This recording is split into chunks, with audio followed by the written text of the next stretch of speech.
পরোটা তো অনেকজন অনেক রকমভাবেই বানিয়ে খেয়েছো, একবার আমার মতো বানিয়ে খেয়ে দেখো না, দেখবে খেয়ে অবাক হয়ে যাবে। এতটা মজার হয় এই পরোটা, বানাতে যেমন সহজ খেতে তার থেকে দ্বিগুণ মজার কিন্তু। আসসালামু আলাইকুম বন্ধুরা, নতুন একটি পর্ব দেখার জন্য সকলকে স্বাগতম।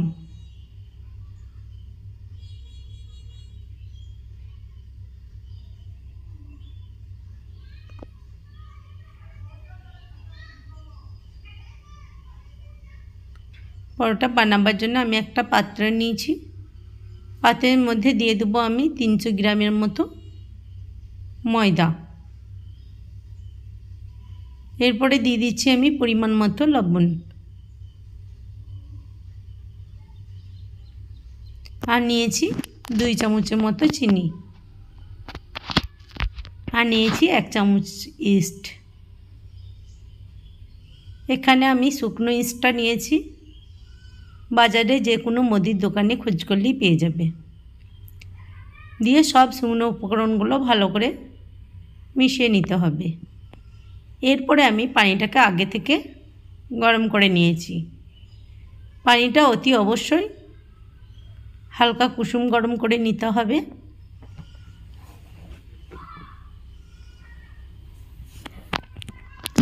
দিয়ে অল্প অল্প করে পানি দিয়ে একটা ডো বানিয়ে নিতে হবে।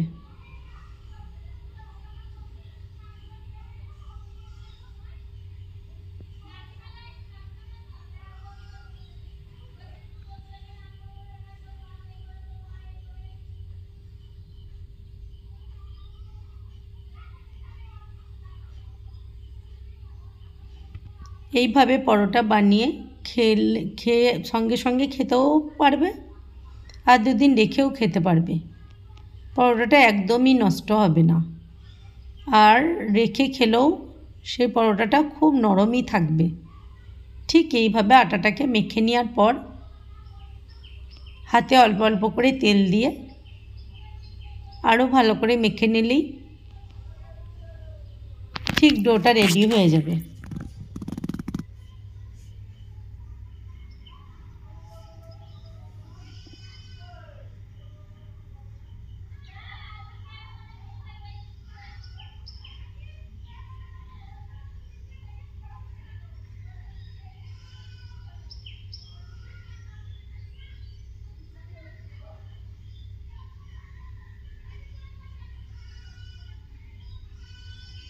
এরপরে ঢাকা চাপা দিয়ে রেখে দিতে হবে 10 থেকে 15 মিনিটের মতো।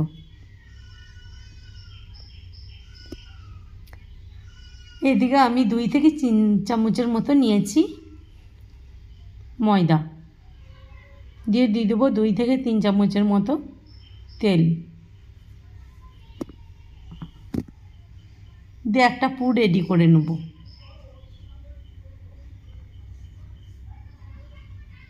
ভালোভাবে মিশিয়ে পুরটাকে রেডি করে নিতে হবে ঠিক এইভাবে। এরপরে ঢাকনা সরিয়ে আমি চলে এসেছি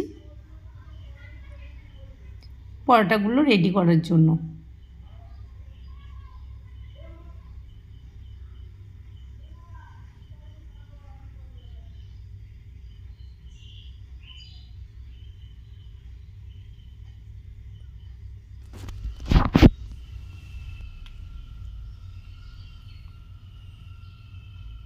এরপরে গুটি কেটে নিতে হবে, গুটিগুলো একটু বড় সাইজ করে কেটে নিতে হবে, তাহলে পরোটাগুলো খুবই মোটা মোটা হবে আর খেতে কিন্তু দুর্দান্ত ভালো লাগবে।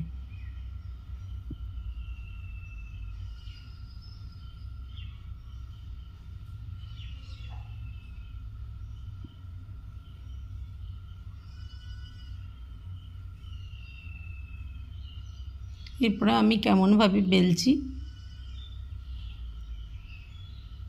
দেখে নিতে পারো।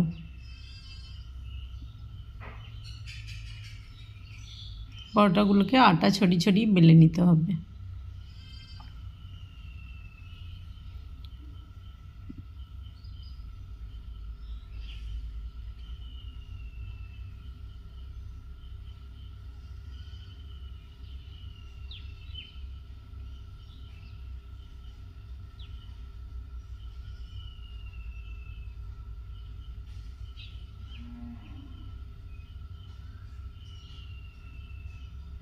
বেলে নেওয়ার পর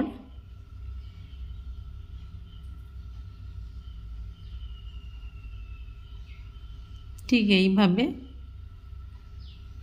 লাগিয়ে নিতে হবে।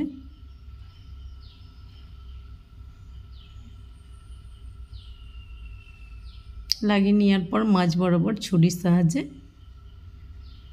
অর্ধেক করে নিতে হবে, দিয়ে এইভাবে ভাঁজ করে নিতে হবে।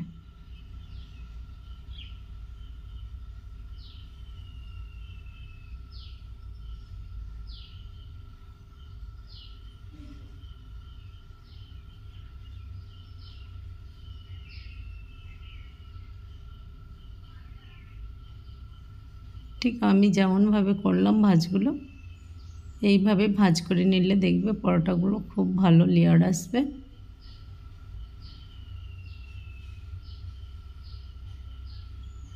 সব পরোটাগুলোকে আমি একইভাবেই ভাঁজ করে নিয়েছি। এরপরে বেলে নেওয়ার পালা। আটা ছড়িয়ে ছড়িয়ে বেলে নিতে হবে। একটু মোটা করে লম্বা সাইজ করে বেললেই হবে।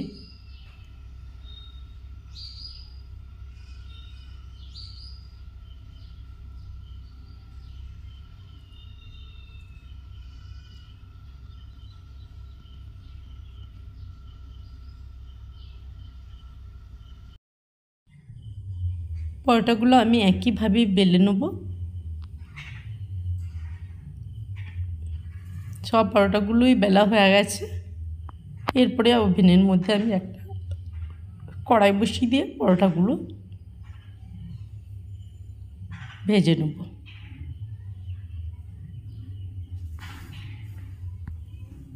প্রথমে শুকনো খোলায় উল্টি পাল্টি ভেজে নিয়ে তারপরে তেল ছড়িয়ে ভেজে নিতে হবে। আর ভাজতে ভাজতে একটা জিনিসই বুঝতে পারবে, পরোটাগুলো ফুলে ডাবল হয়ে যাবে একেবারে। আর ভাজার সময় বুঝতে পারবে এতটা নরম হবে এই পরোটা, দেখলে অবাক হয়ে যাবে। তাই বন্ধুরা, দেরি না করে বাসায় একবার ট্রাই করে দেখো। আর যদি ভালো লাগে তাহলে আমাকে একটা কমেন্ট করে জানিও যে পরোটাগুলো তোমাদের কাছে কেমন লেগেছে। আমার তো খুব ভালো লেগেছে খেতে, তাই তোমাদের সঙ্গে শেয়ার করেছি। আর নতুন নতুন ভিডিও পেতে আমার চ্যানেলটি লাইক সাবস্ক্রাইব করে দিও। ফেসবুক থেকে দেখলে ফলো করে দিও।